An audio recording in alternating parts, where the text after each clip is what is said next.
thanks Marco for the introduction, and it's super honored, super happy to be back to this building and back to MIT. And yeah, it reminds me a lot of my old times staying at this lab until 2 a.m. And now I feel a little bit stressed because feel like I'm doing another PhD defense. Looking at all of you. Yeah, so here I'm going to start my presentation. So I design experiences through a generative approach. I co-create and co-author with machines and audiences to design immersive experience that is ever evolving and dynamically evolving. Oh, so I should share? Yeah, maybe. I'm not sure. The Zoom is black. Oh, okay. Give me 1 sec.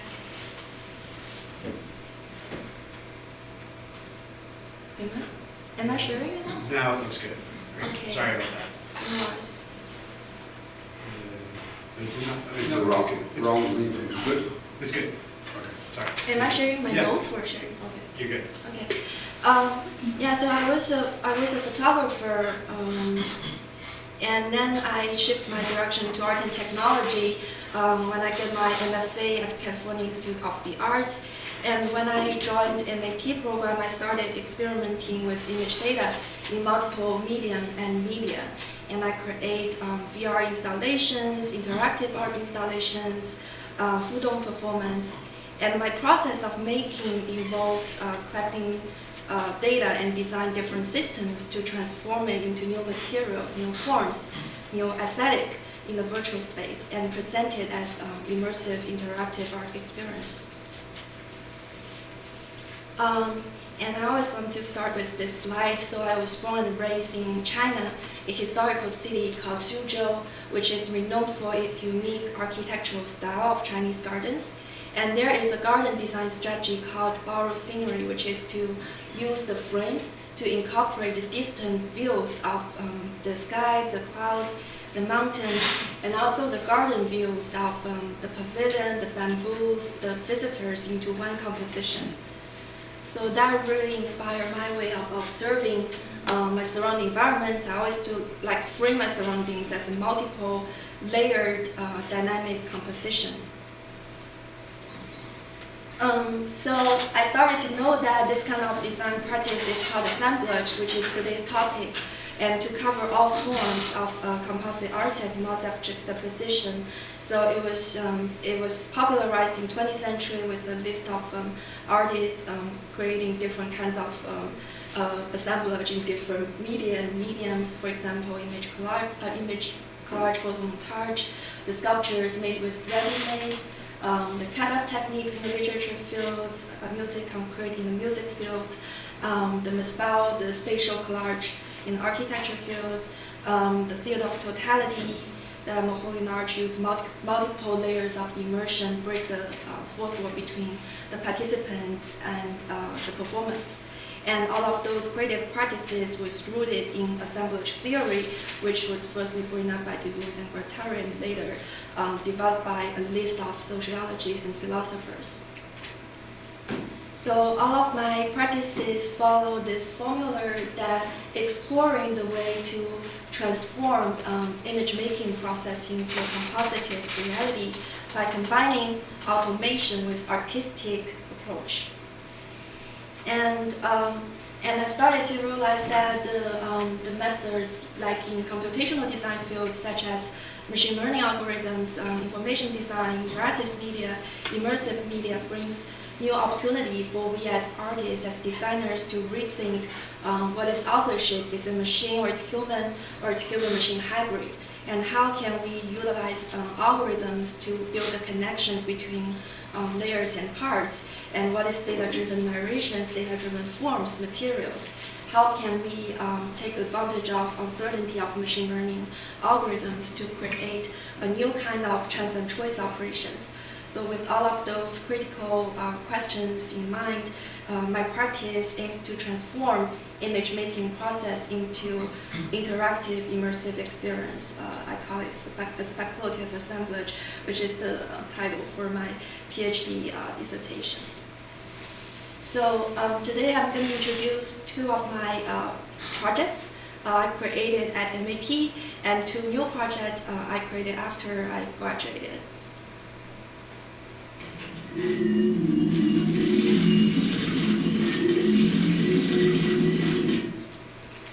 So the first project I want to share today is called Cangjie's Poetry, and it's in collaboration with Zhong Haozhen, who is also our previous colleague at this building, and he also studied at Experimental Visualization Lab.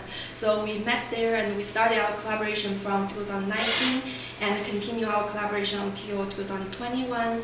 And we create two versions of this work and presented in multiple conferences and media festivals, and very lucky get honor mention at Prix Ars Electronica in 2021, I think, 2022, sorry.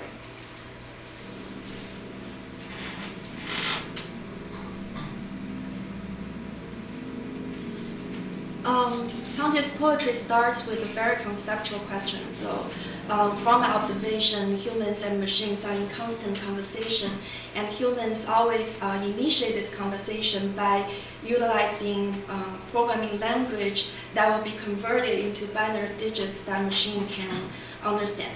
So here comes to our design question.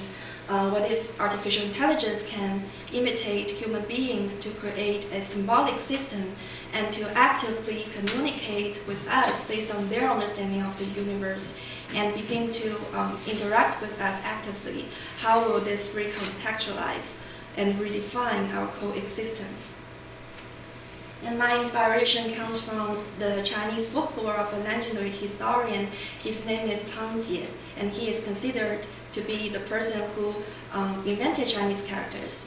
And I chose Chinese characters as my inspirations, not just because I really appreciate the beauty of the characters, but also because it is one of the oldest logographic systems, which means it's built upon the appearance of everything on the earth.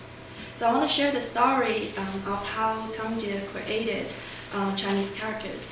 So one day, Cangjie struggled with creating Chinese character until he saw a phoenix drop an object with a special hoof print that he could not recognize. And a hunter told him that it was a hoof print of a pixiu. This is the animal. So it's the Chinese mythical hybrid creature whose hoof print is unique. And Cangjie suddenly realized that it would be a perfect prototype for a written system if he could create the prototype if he could create a language system that set apart everything on the earth.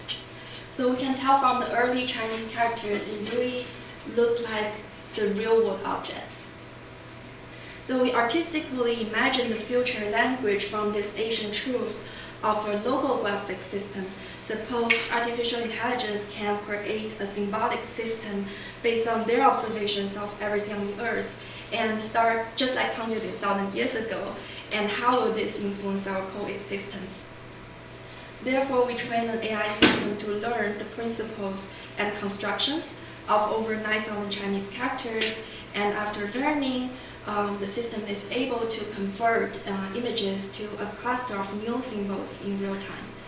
So this is one of the early prototypes. So you can see when I wave my hands in front of the webcam, the system is transforming the live streaming video into a cluster of pseudo-Chinese characters. So it looks like Chinese character because it's constructed by Chinese strokes, but they are completely new symbols. And in the art installation, the Cangjie system is constantly capturing the surrounding environments, including the gallery surroundings and also the participants using a camera and sending out live streaming to the AI system. And the AI system is able to generate two projections, which we display in the exhibition space on two parallel screens. There's two parts of the system. The first part is the trained model to generate a cluster of new symbols based on machine's understanding of the live streaming video. And the second part is the computer vision system. We use that to describe the salient region of live streaming video and output descriptive sentences which add another layer of meanings to those generated visuals. So the second part is also very important in our work, because without the computer vision system, that would be the pure celebration of machines creation. But if we do have this part, it will be more emphasized on the semantic experience, the language, the conversation between humans and machines.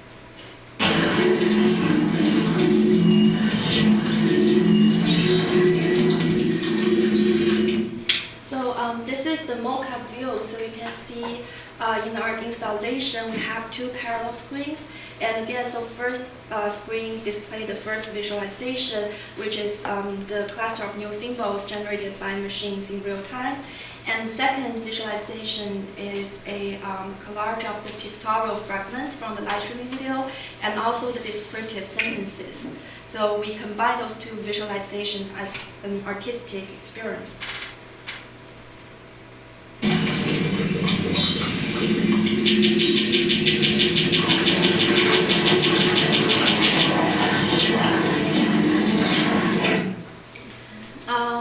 Our visualization aesthetic resonates with 20th century art movements. Specifically, I got inspiration from Black and White series by William de Kooning, who is one of my favorite painters, abstract expressionist. And he used a complex array of forms and brushstroke to create the composition, combine the figuration and abstraction. And also got inspiration from Shinoda Tako, one of my favorite Japanese ink wash painter. And it's interesting to see that Shinoda Tako actually visited William de Kooning in 20th century in New York, and they had a really impressive conversation. So after she got back from New York to Tokyo, she started to combine calligraphy with expressive brushstroke to create interesting control of tonality and shading, and to capture the spirit of the subject. Our development of machine-generated data has been inspired by the technique and aesthetic of both Eastern and Western paintings.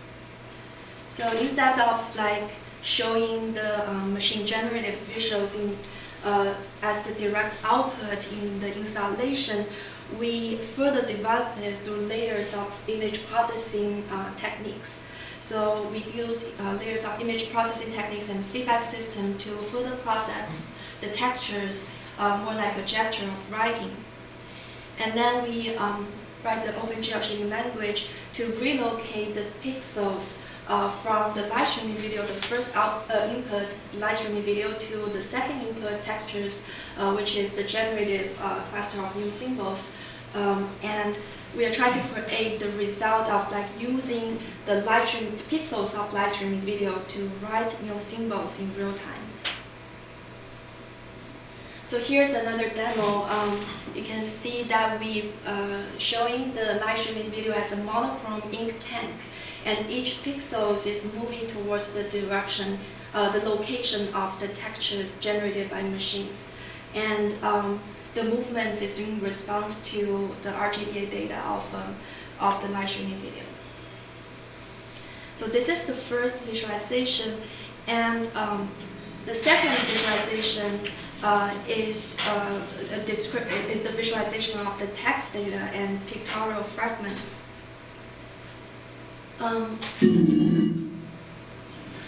So I got inspiration from concrete poetry in the 20th century, which arranges linguistic elements typographically in the space to convey meanings.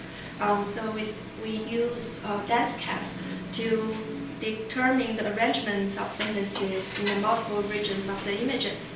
And we have designed the text with the accurate result and together with inaccurate result together to create metaphors and the ever-changing compositions.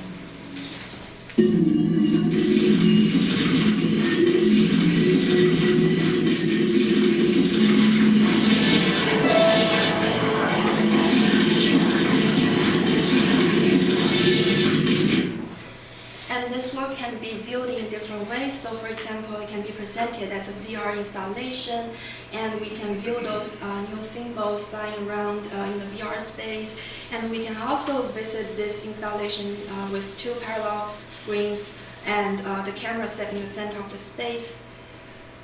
And during the pandemic, unfortunately, a lot of interactive installation got canceled due to the social distancing regulation.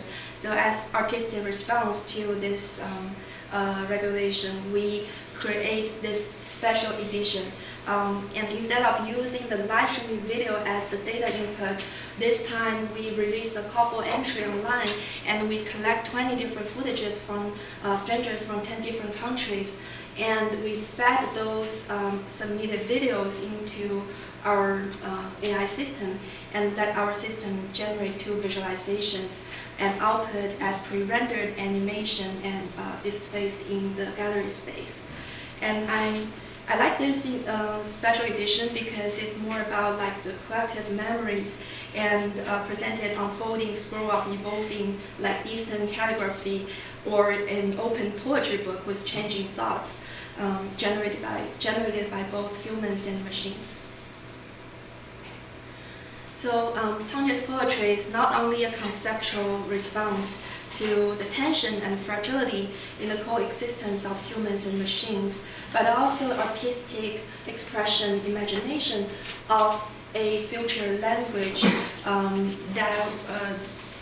that reflects on the Asian truth, and we think that's probably the way to evoke enchantment in this artificial intelligence era. So the next project, I'll quickly go over this project. So I created this one. It's my individual project. It's called Ray, and I created this project in the last year of my PhD. And it's an interactive AI art experience aims to address the changing ontology of images under the gazes of machines. And I come up with this idea when I taking one of George's new class on reviewing the photography. And I got inspiration from ReCollection. It's an image created by exposing light-sensitive photographic paper to light, where objects are placed on it to block areas of the paper. And the variation of this technique are also implemented for scientific purposes, such as X-rays, which are made by using external radiation to produce images of our body and other internal structures for diagnostic purposes. And I want to make metaphors for the power of gaze by linking humans under surveillance camera with objects for photograms. Specifically, I use pics to learn over 3,000 pairs of realograms and human portraits. And after learning the system, I further process the generated visuals to make an ever-evolving new realgraph generated in real time. And in the art installation, the intelligence system constantly observes the participants via camera and transform the live streaming data into a novel semantic realgraph that evolves in real time. And it was presented in different conferences and gallery museums. And this image was in SIGGRAPH Vancouver 2022.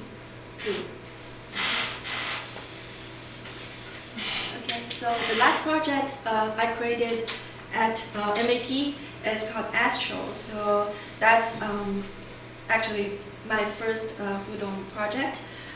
And it's in collaboration with Weidi Zhang, who is an amazing musician.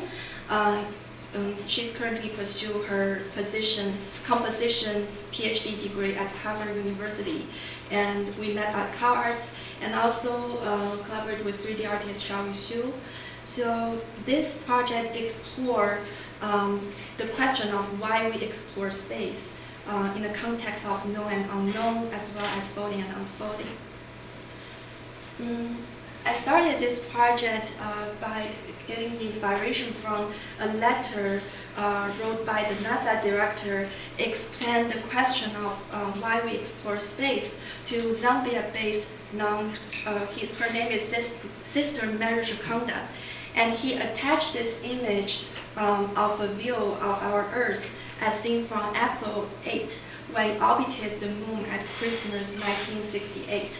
And he said in this letter, although our space program seems to lead us away from our Earth and out towards the moon, the sun, the planet, and the stars, I believe that none of these celestial objects will find as much attention studied by the space scientists as our Earth.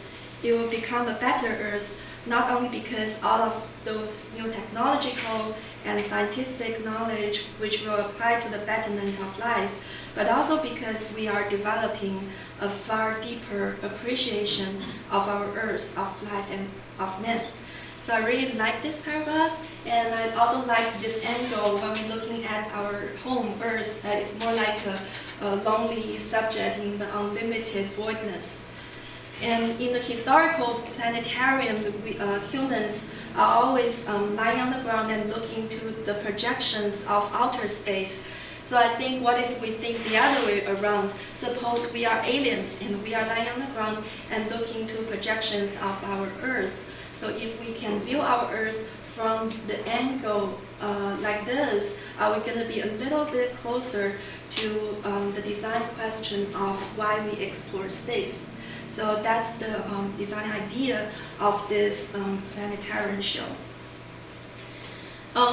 And in celebration of 60 anniversaries of the first manned flight into the space, Astro was invited to create as part of the Meta-Access Festival at Planetarium 1 in St. Petersburg in 2021. So got inspiration from this letter. I started working on this audiovisual projects.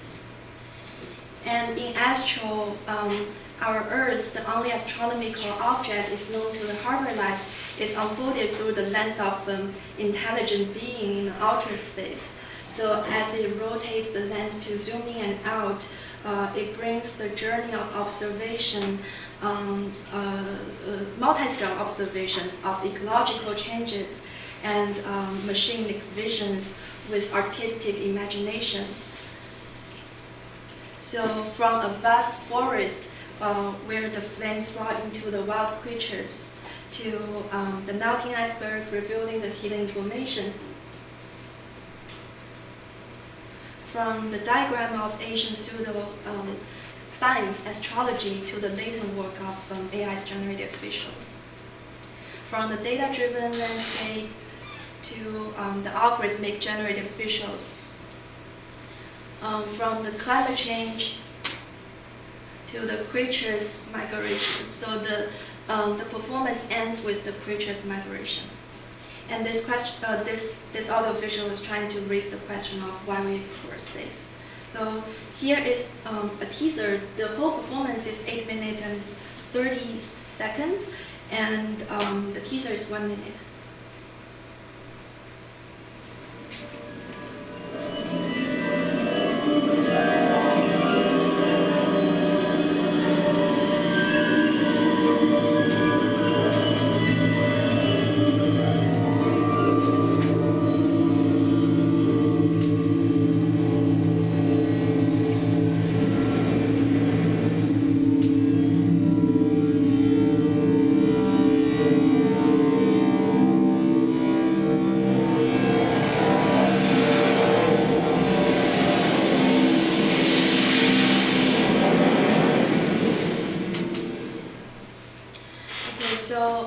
I use Touch Designer, which is my main tool, the visual programming language, to create different sceneries for these projects. And this is some of the documentation images. This was in Society for Arts and Technology in Montreal, Canada. And this was in St. Petersburg, Russia. And I also did another version of this work as some projections on the facade of a new museum opened in Shenzhen, China. It's called City Light Art Museum. And here's some other documentation images. And last year, I created a new version of this work by emphasizing on the migration of the creatures. And it was shown at Miltech, Mexico. And I feel super honored in this program because it was in the same program with my favorite audiovisual artist, Yoji Kurokawa, and super excited. And also showed this work at Contemporary Culture Lab in Taiwan. So the images on the left side is in Taiwan.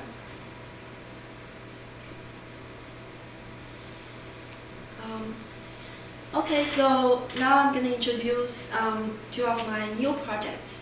And the first one is called ReCollection, and it's in collaboration with Roger Luo, who is also our MIT colleague, and we both work at this lab with Professor George LaGrady, and we did a lot of collaborations when we were at MIT.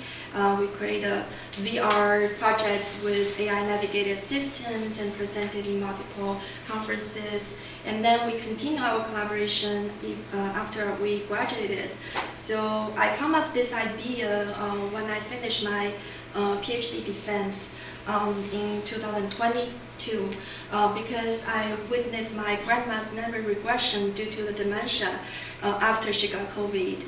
And it's a really sad story, and her cherished story dissolved into fragmented words. So Dr. Mary Stagley once described memories as a densely layered, sometimes conflictual negotiations passage of time. And since 2022, over 50 million people face this painful reality of memory loss due to the Alzheimer's and related dementias. And also in 2022, the emergence of text-to-image model offered a new perspective, and it provides the power of language to imagine and reassemble fragmented memories. And I think it could be possibly with what time and disease has stolen.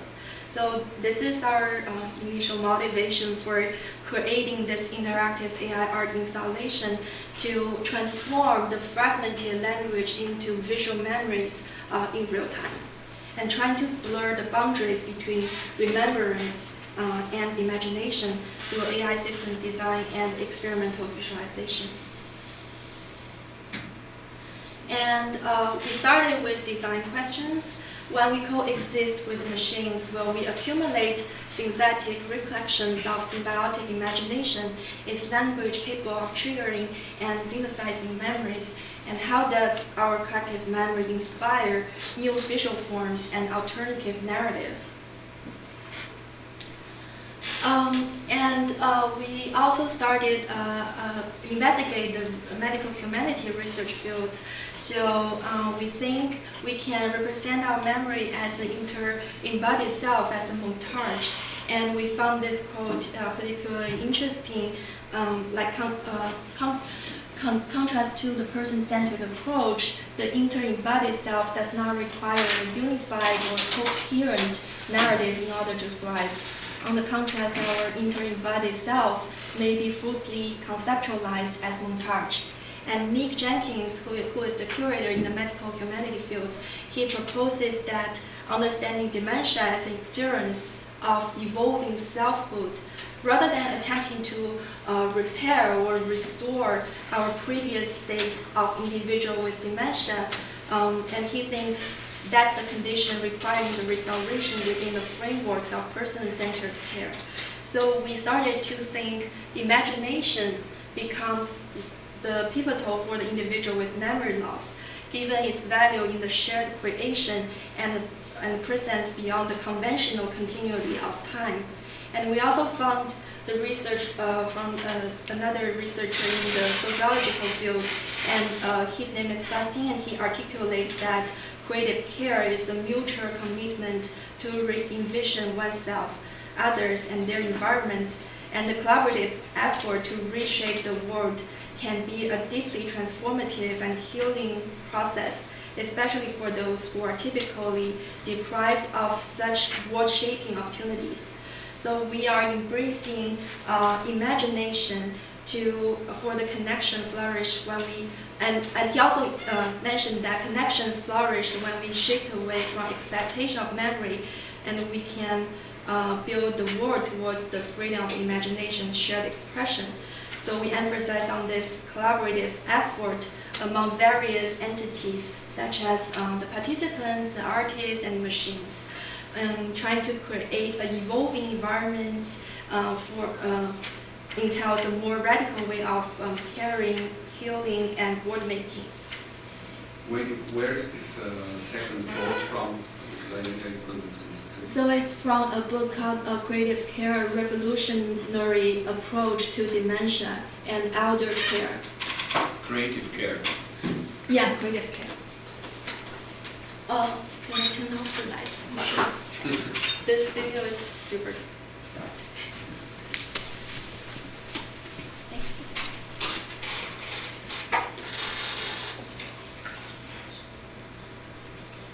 Okay, sorry, it's a bit dark. Giving birth to my son was the best thing I ever did.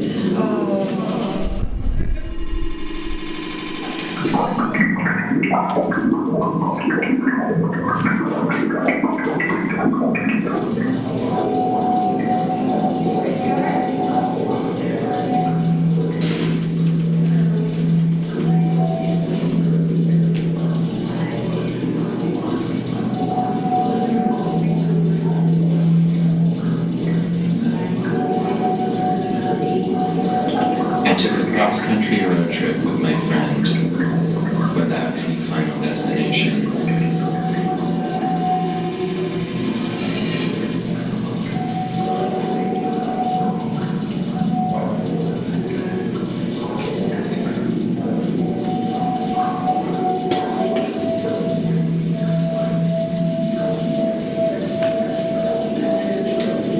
초등학교 때 나무아래에서 친구들과 도시락을 먹었다.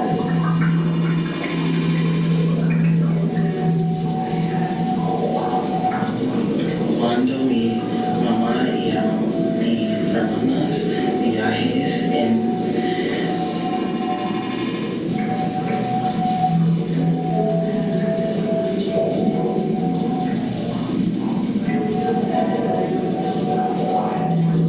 jugar fútbol en el parque.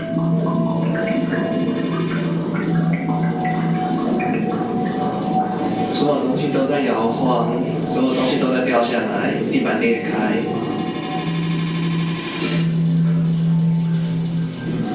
I remember going to Disney World for a Christmas party and seeing fake snow fall from the sky.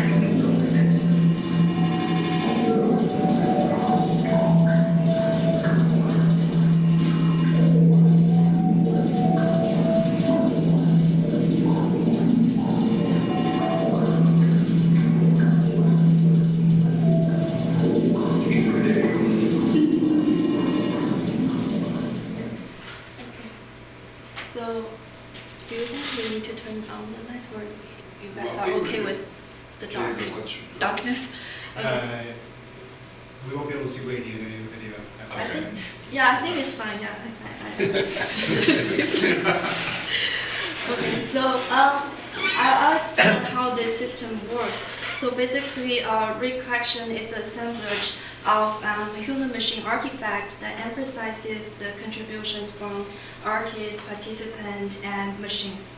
And this customized AI application involves like speech recognition, text auto-completion, and text-to-image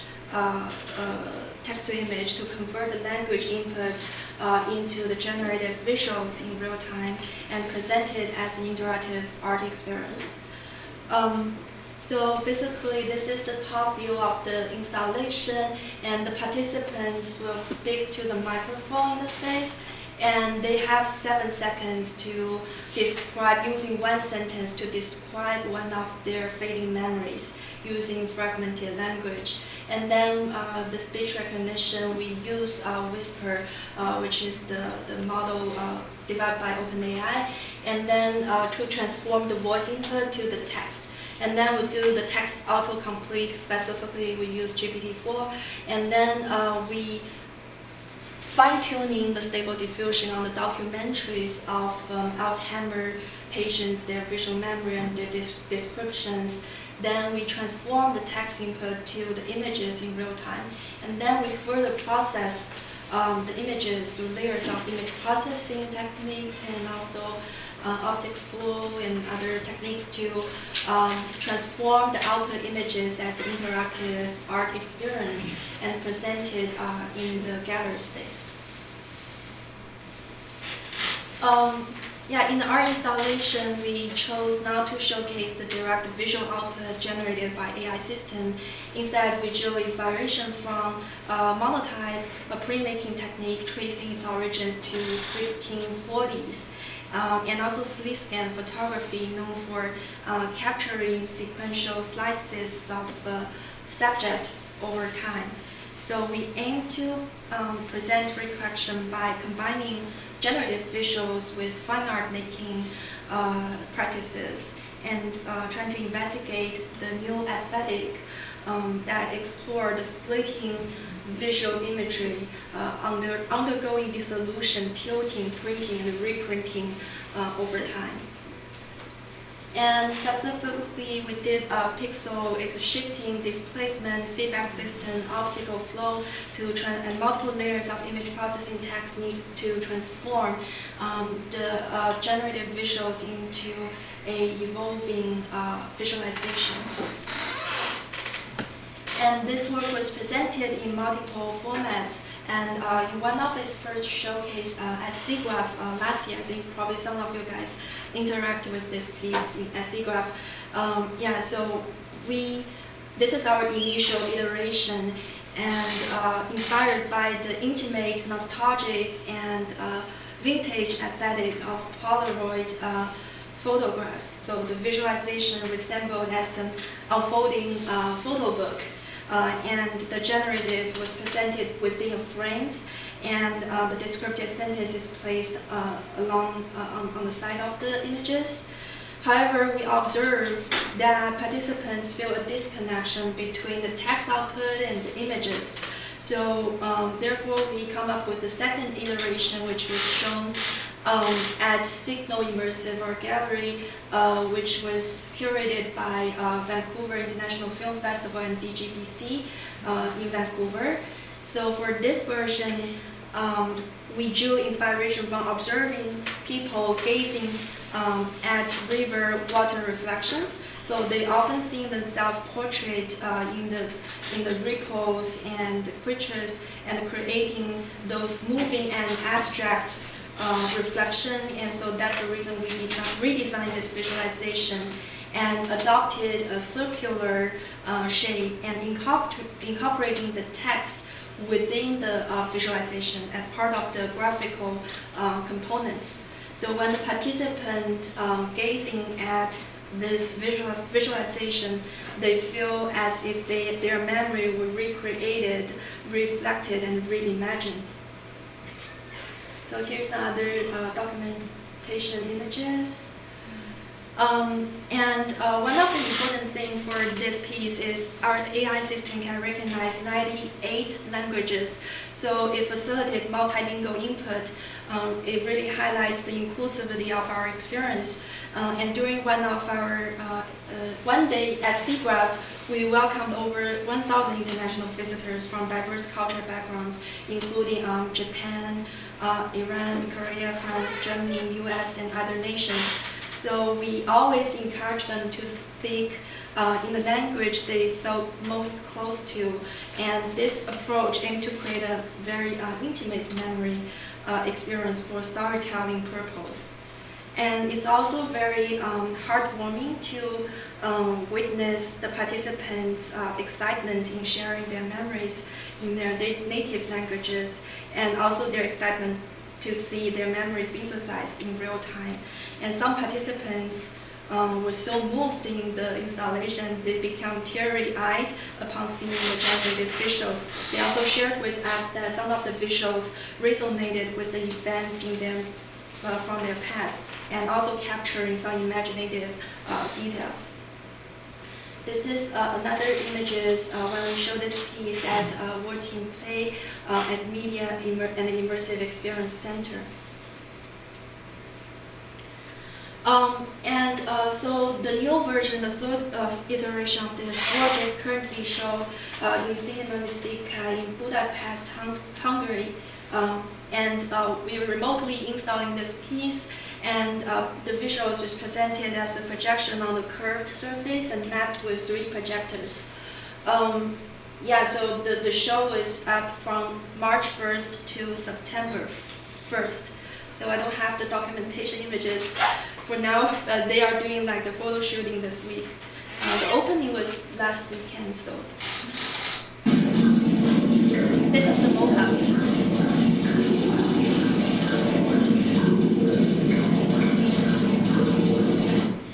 And it's also very exciting that we wrote a paper about this and submitted to the conference, still waiting for the result. But one of our co-author, Weidi Zhang, who is one of my friend, and she presented our piece at the Dementia in the Multi-Species World Conference in UK, and her flash talk is Artificial Intelligence in a Multi-Species World. And the authors I just mentioned, our references, was also sitting in the conferences, so it's super exciting to share our artworks with the researchers from other disciplines. So ReCollection is a practice trying to blur the boundary between remembering and imagining. And also we want beyond that, this potential as a future prototype for dementia groups, we also want to open this experience for the general public and to raise the questions and reflections on collective memories and cultural reproductions. Okay, so lastly, I'm going to share my ongoing project, Wayfarer. It's a series of audiovisual projects, and it was created in 2022 and keep developing. The first version was shown at Dubai Project 22 last year, and the current version is also shown in the same show in Budapest, Hungary, and in a different format, and also have the upcoming Fudong format will be shown this October in Society for Arts and Technology. So I'm in remote art residency with Society for Arts and Technology in Montreal. So yeah, the first premiere will be there.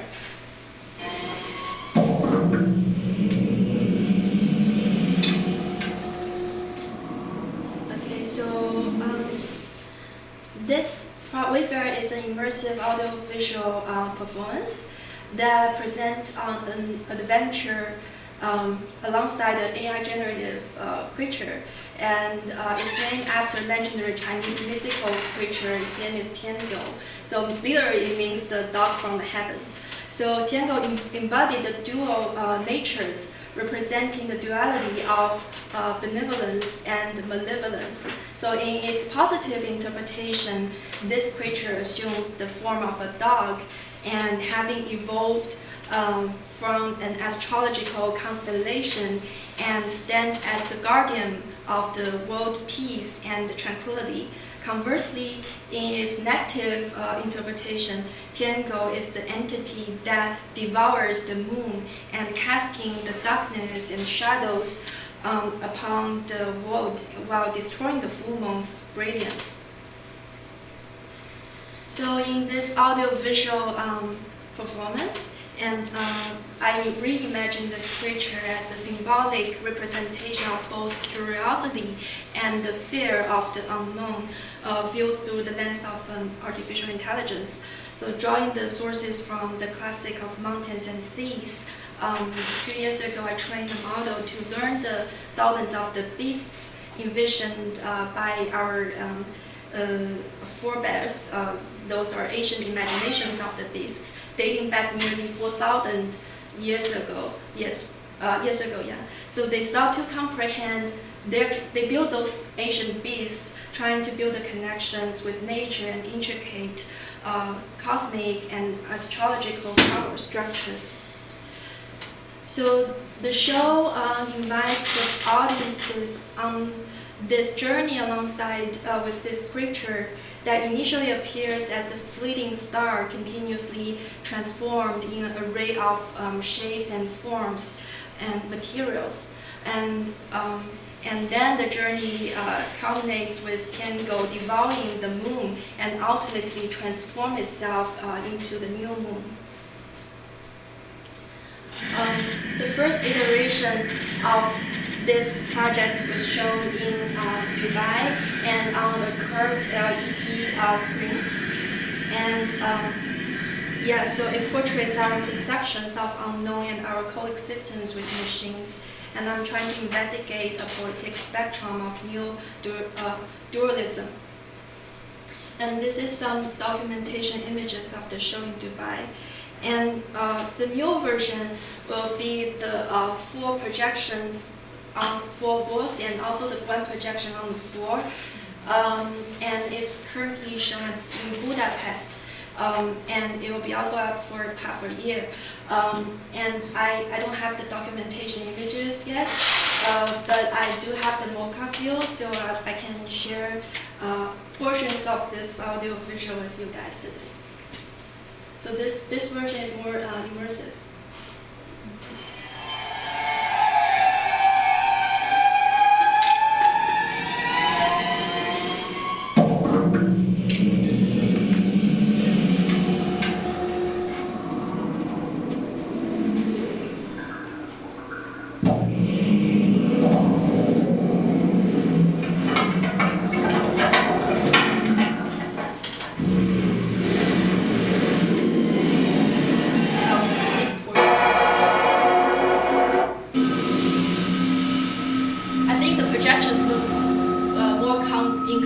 Visual contrast is intense than the actual ones.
Skip the audio visual, so it's basically more than 5 minutes.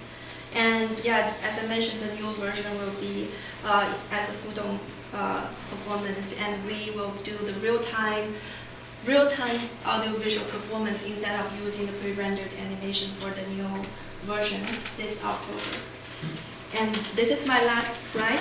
So so basically my practices transform the image making process into a composited experience through layers of processing, which combines automation with artistic originality, and encodes unstructured information to data, from data to cultural artifacts, and then to a composited reality that presented as an art experience that open for the participants to perceive.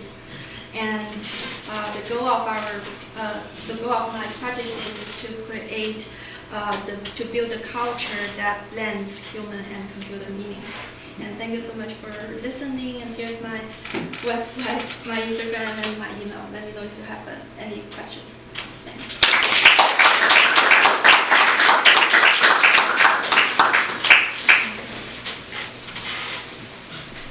Should I start?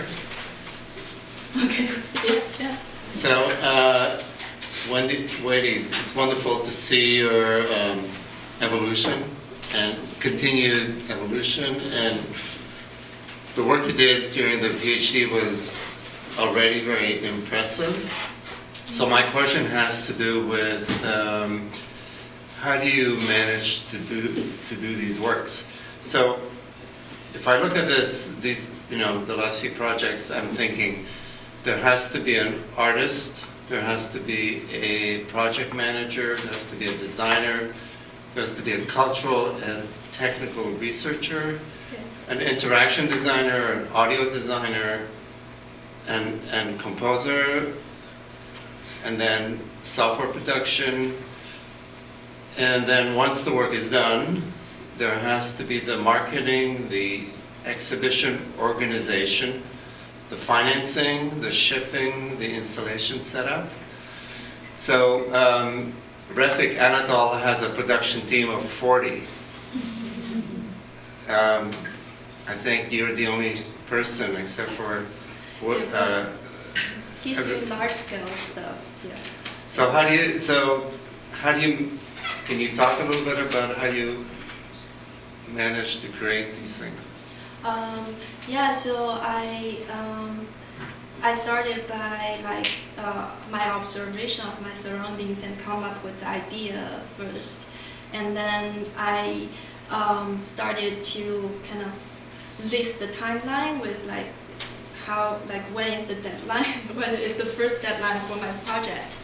So I always like to set up a deadline for myself and then submit to the conference or publications, and that's my first deadline. And then after showcase at certain places, then probably we'll get the invitation for the next ones. But it does take a lot of time for preparing the files and also prepare a lot of logistic stuff. But I also feel really appreciate, grateful. I met amazing collaborators at MIT, Roger Luo, and who is also very amazing. So he is currently the principal AI scientist at Autodesk, and I met a lot of colleagues here, and we still continuously collaborating on projects. So it's not just my own contributions on ReCollection, it's also collaborative efforts. And I also think collaboration is very important. But I also do some individual projects, like Wayfarer is my own project, but I hire musicians who work on my project for Wayfarer. Yeah. Can you say talk a little bit in more detail about the audio? The audio part. Yeah, the composition. How does the composition? Yeah. So happen?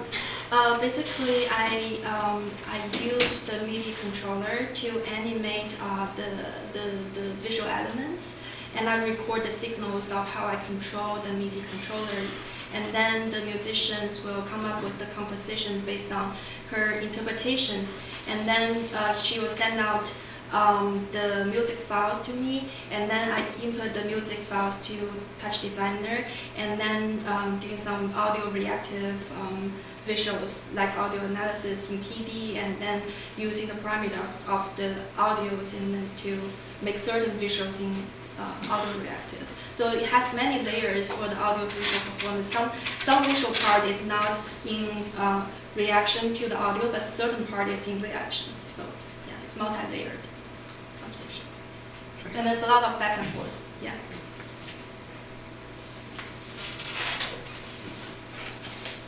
Yes.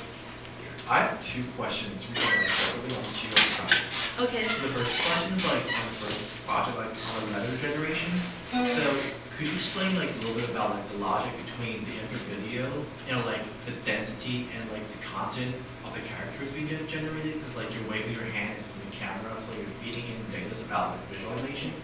So how are they related to the characters being generated? Do you mean by this one? Exactly. Oh yeah, so basically we use DanceCap model to determine the ranges of the sentences, and the sentences is the descriptive sentence of the salient region of the live streaming video. And this model is output probably 80 different sentences to describe one regions of the images, and it will also give a score to evaluate how accurate each sentence will be. So we intentionally choose the most accurate one with the least accurate one and present it in this visualization. And it's an artistic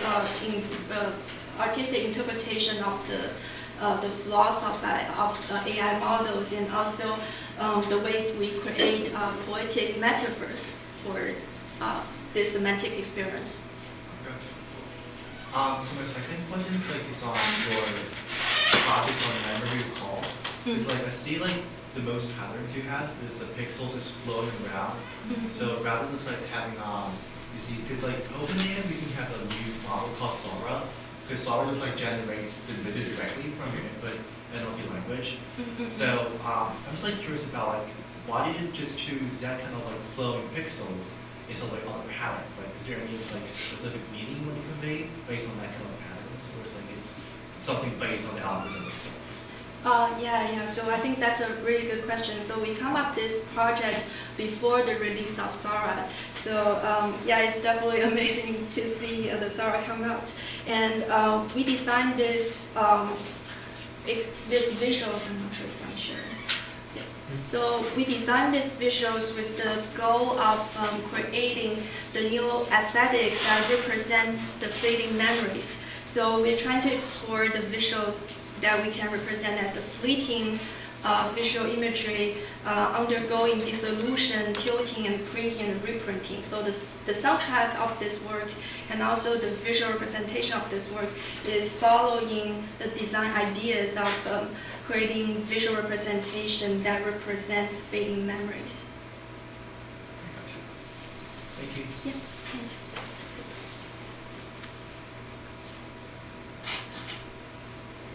So I'll jump in. Thank you and congratulations. It's all very, very beautiful and also very beautifully presented. So that's really good. There's something that you're doing that I think would be interesting for you to elaborate on because I think it's so important. So it's half a question, but really half of an invitation for you to tell us more about that.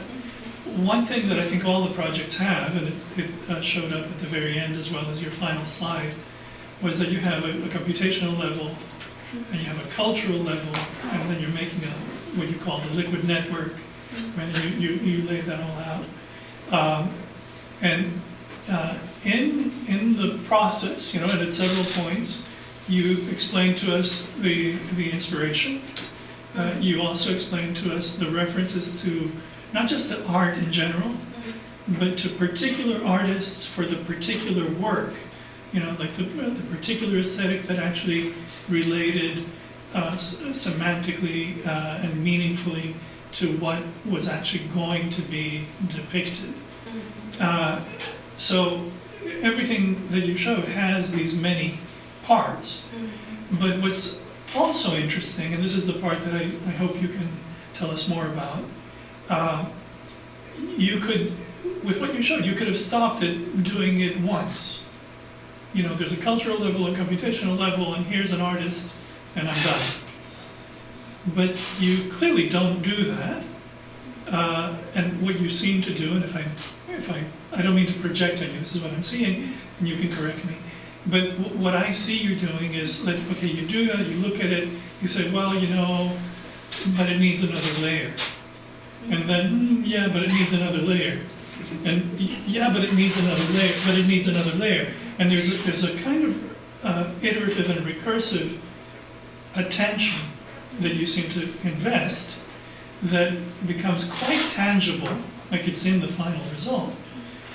And even though I think George's question is, well, how do you find the time to do all this? It seems like you just won't stop until it's actually complex enough, dense enough, rich enough.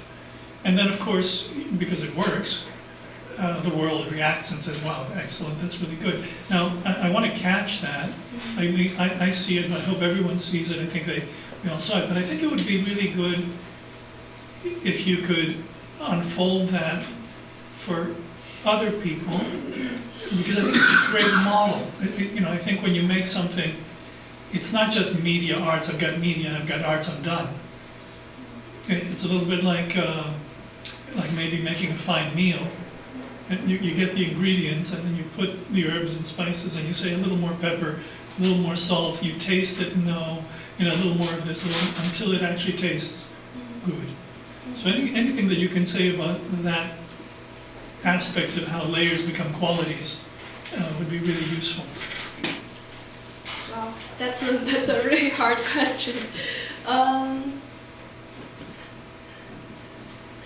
feel like sometimes I think I started with my motivation, my design concept. So when I finish the certain layers, I would check if this version, this iteration would fulfill my initial attempt. So probably that could be one of the evaluation, but also I definitely have I'll say the way to evaluate if the visuals is rich enough for presenting. I don't know how to evaluate that with the parameter. So I remember George assigned a reading in the class about aesthetic evaluation or something like that, information aesthetic, how to view this artistic aesthetic developments from the engineering perspective. But I mean, like in the process, I still follow my instinct, and I don't have a clear structure that what is the good time to stop or, yeah, I don't know, honestly. So around 2018, there were all these papers coming out where engineers were just saw a new kind of research territory, which was how artists make decisions. So these papers came out that tried to quantify aesthetics, and from my point of view, like I think from our discussion, we considered it kind of flawed. And so, but it is, it's. I think the question you're asking is a very important one, and I'm not sure to what degree one can answer that. So right now at the Whitney, there's the retrospective of the artist Harold Cohen. And sorry, I got a cold, so I'm kind of talking like this. So, and I met Harold in 1981, and he introduced me to his lab. And I kind of watched him write his software, which was to try to translate into code how he, as an abstract painter, made decisions. And at the time, I think he thought he would go somewhere. In the end, at the time of his death, he realized it's a very good assistant, but it's not he wasn't able to fully translate his human Yeah, I didn't mean process. I didn't mean it as a question. No, I know. Like that. I really, it was more like an opportunity to just elaborate on it, not as an answer, but just as a, like in the beginning, in the very first images, you explained your background and how you grew up in this beautiful place, and that it was known for these garden strategies, borrowed scenery. So you put it there. To me, it seems like this is a really key thing. Oh, okay. Right? That I think you keep your mind, again, I could be wrong, and it's not a question, it's just a conversation. Yeah. It seems like you do something, and then there's a hole in it that shows you something else, and then you go there, and then there's another borrowed scenery, there's more borrowed scenery, and finally, when you collect all the borrowed scenery, the result is really rich. Yeah, and I think probably that's related to my background of being a photographer. So I got my BFA degrees in photography from at the University of Washington, Seattle. So instead of like capturing a scenery, I'm more interested in making photographs, constructing a scenery. So I think photography for me is more about framing things and more about capturing the moment. So I think this borrowed scenery strategy is definitely related to my practices, and in many different layers of making. So I'm always trying to frame things and to view things from different angles. Yeah, I think probably that's related. I have a question related to sound George mentioned, because I noticed that in only in Astro the sound artist is kind of mentioned, but for the other projects, no.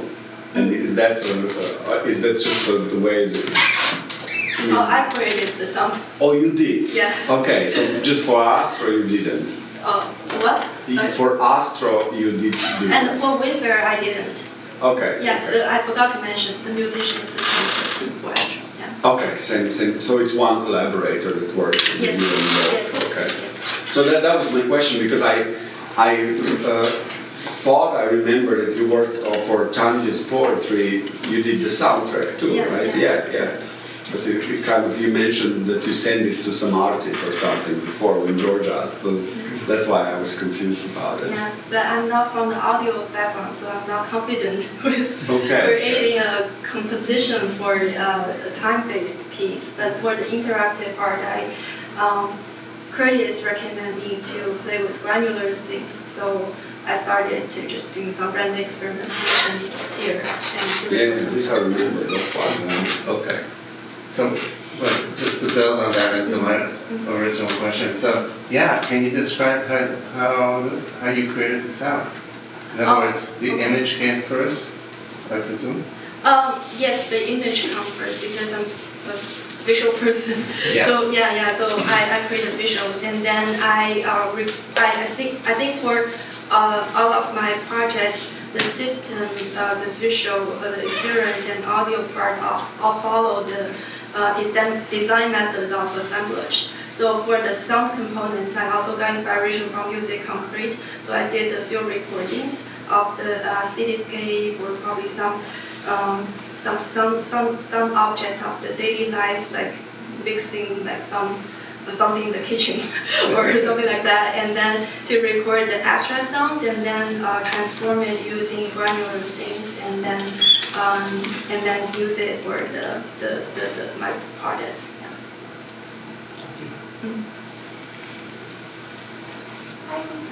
Hey, thank you very much. I wanted to talk about your third piece about your grandma, because I remember I had a really nice talk with you and Roger about it at SIGGRAPH this past year.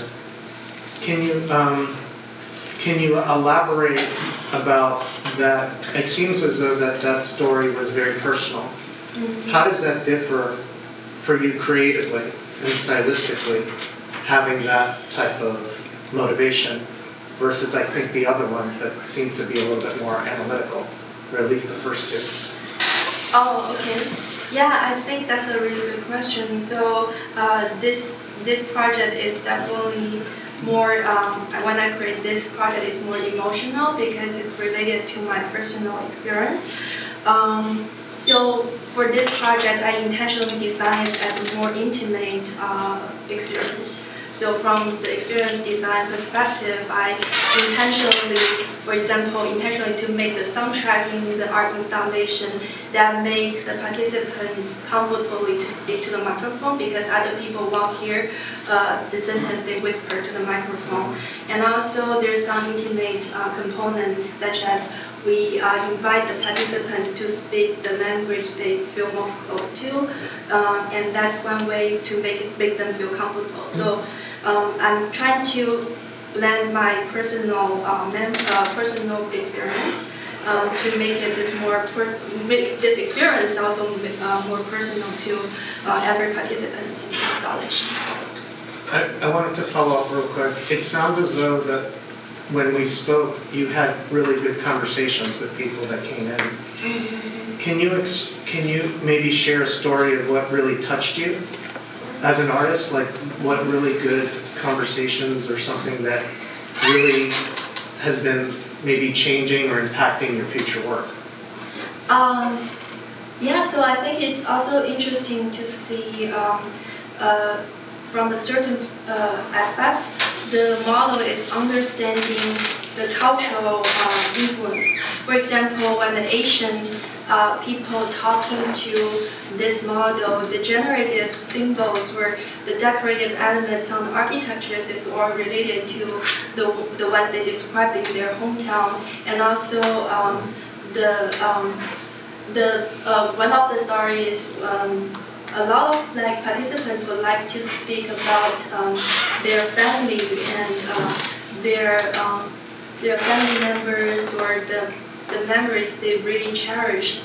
So it's interesting to see when they see those images come out. It definitely, in some ways, align with their memory, but in some ways, there's many imaginative components, and they feel even more moved when they see the imaginative components. I think it's quite interesting to see that. And also, they like to, because we are fine-tuning the models of the documentaries of Alzheimer's patients' memories, so the generative visual is more nostalgia and related to the theme of love and loss. So a lot of generative visuals is like the close shots of the family portraits, those topics. So it gets more close to make the participant feel more close to the artworks. Just one thing, I thought it was it was a touching piece for me because I spoke with you and Roger. And it was I connected with this piece more than pretty much any other piece in the show. But it was because it took me to a place that was very sensitive that I never talk about. So that's actually why when we spoke about your family and the experience, I think there was a performative aspect too. Because you were there, contributing to the piece and making everyone feel comfortable. Can you talk about that part? Are you looking at contributing to the works, and is that a performance for you, or is that just you facilitating the system? No, if I answer your question correctly, so I didn't explain my personal stories to all of my participants. Yeah, I just make it pretty open. So I want to make all of my projects is just open and they can intuitively interact with my installation rather than I give a specific instruction they follow. So the setup is pretty simple. When they enter the installation, they just immediately speak to the microphone and press the button. And I do print out the poster, give some simple instructions. But I won't give too much information about this project until they figure something out themselves. Yeah, just to make it pretty open. Yeah. Thank you very much. Hey, thank you for a great talk. I just want to ask you about, could you share your experience with using new technologies? Because followed by Marco's question about different layers, I think it can see like in all your projects you're attempting to using the latest computational techniques, and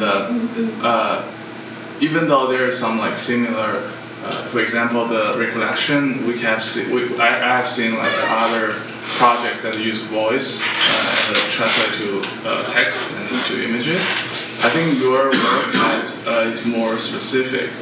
Same goes with Sanjay's poetry. You're using the autoencoder to generate text, which is also a common practice, but you have a very specific conception.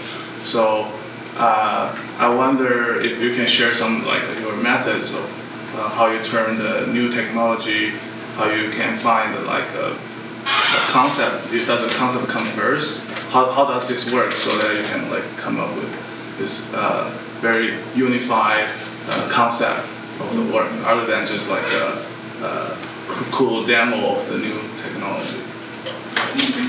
Yeah, thank you for the question. So I think I always come up with the design idea first. So I do follow the new technology, but I don't think I need to use the new technology every time for my projects. I just search for the technology would help me to transform my abstract concept into concrete production. So I didn't have like the experience of like witnessing like one release of the new technology and I have to use it for a project. So I don't have that kind of previous experience. But for me, I just started with the idea And then it's more about like building an assemblage, which is my topic. So I'm searching for the systems could work with me to build a new system that could compose the layers and parts together to make interesting, to make my concept working for the experience. Just to follow up, but like for example, the ReCollection part, you talk about the Alzheimer. What if at that time the text to image the technology was not available? Will you make another project without using those kind of technology? Because like I think different technology have also like inspired you for the application and so I think maybe you can share like how you get inspired or how you can Yeah, so if I don't, so my initial intention for this ReCollection project is to transform the fragmented language into visual memories. So if text-to-image model doesn't release, I might search another way, but I'm not sure what is the alternative way to make it. But basically, my goal is to create non-linear narrative connecting language with the visual memory, and I think there's definitely other ways we can experimenting with.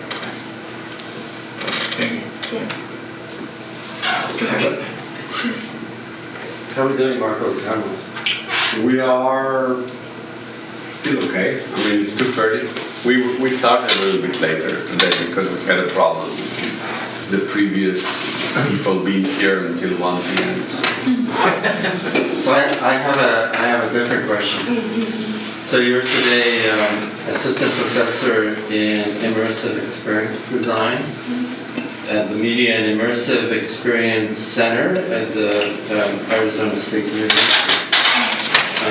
You went from being a PhD student in MAD to now being a professor there. Can you share some anecdotes?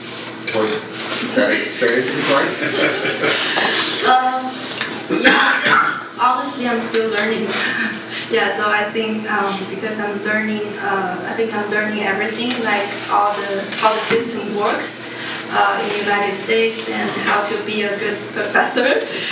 The teaching, I'm also experimenting with different teaching style and trying to learn from my colleagues and from my students as well. So I think it's a mutual learning process. So is it different or similar to here, or it's larger, I think, right? Do you have lots of students? No, because we are a completely new program. So Mixed Center hosts 3 different majors, 3 different degree programs. One is called Immersive Experience Design program. Second one is called Future Design. And third one is called XR Technologies. So XR Technology is more leaning on engineering. It's more STEM major. I'm looking for the IXD, which is Immersive Experience Design major. So our students is from School of Theater, School of Design, and School of Arts, Media, and Engineering. So we have a very diverse students, and it's master degree. We have probably 10 students, but for some core class we have 20. And also we did a lot of collaboration with Dreamscape. So the students had the chance to design the XR projects. Dreamscape is the company for XR technologies. So they built we call it pod. So they and all the sensors in the Mixed Center, so the students can create projects for multi-sensory XR experience. We have a good facility because it's a completely new program, new center. And also, if I can add, so the city of, is it in Tempe? Mesa. Mesa. So they raised the funds, right? To build the center? Yeah, partially from Mesa government and partially from ASU. And because it's partly from Mesa government, so the center is more like community-based. So we are open the door for the first floor. The Mesa community can freely use it. So it's a lot of projects are community related projects. So when the students present their project, they are completely open to the general public. Mark, I think you visited, right? I did visit, and it's pretty impressive. It's really interesting in the sense that the city, I guess the president of the university or the group thinking that this should happen went to the city and put the proposition for such a building, which is over $100 million, on the city ballot, and the city voted, and now they have this building, and the budget was big enough for the building, faculty, equipment, staff, operations, like everything. And then I guess there's ongoing support for that. So it's really quite exciting. And I think I visited them because they have they bought 2 buildings in downtown LA, the Herald Examiner building and the Fashion Institute of Design. So those are branches of ASU. And I was invited to do something at the Herald Examiner building, which is a program by, what's her name now? Yeah, and it has to do with emergent media and narrative, emergent narrative, and immersive narrative. Anyway, I was invited to do something at a workshop there, to speak there. We became friends with people from also Arizona, went to Arizona. Anyway, they're eager to collaborate with us. So I think that's something we should build up. And if you ever need any collaborators, we're all here. You're already collaborating with MAT alumni. So there's a whole bunch of new ones coming. they can be your team. Anyway, it's a really interesting model, and if we can get our deans to listen, we could go for it. Maybe Goleta can buy us a building.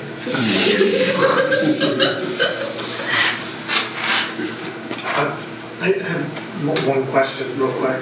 You talked about the, I think it's building on a few other questions about style and space and aesthetics.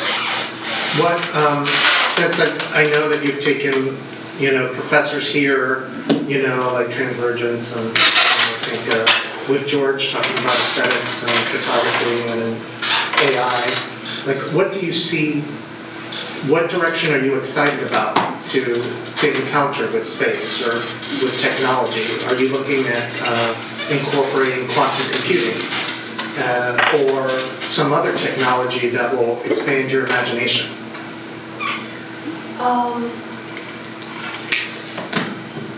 I don't have a clear what kind of technology I would be using for expansion my practices, but generally I'm interested in combining automation with artistic approaches. So yeah, probably machine learning is one of my research interests for now, but I don't know for the future which technology I would be using. But I'm excited about collaborating with machines and learning from the collaborations. I think it's an adaptive learning process, and I really enjoy the process of making. Yeah. Thank you.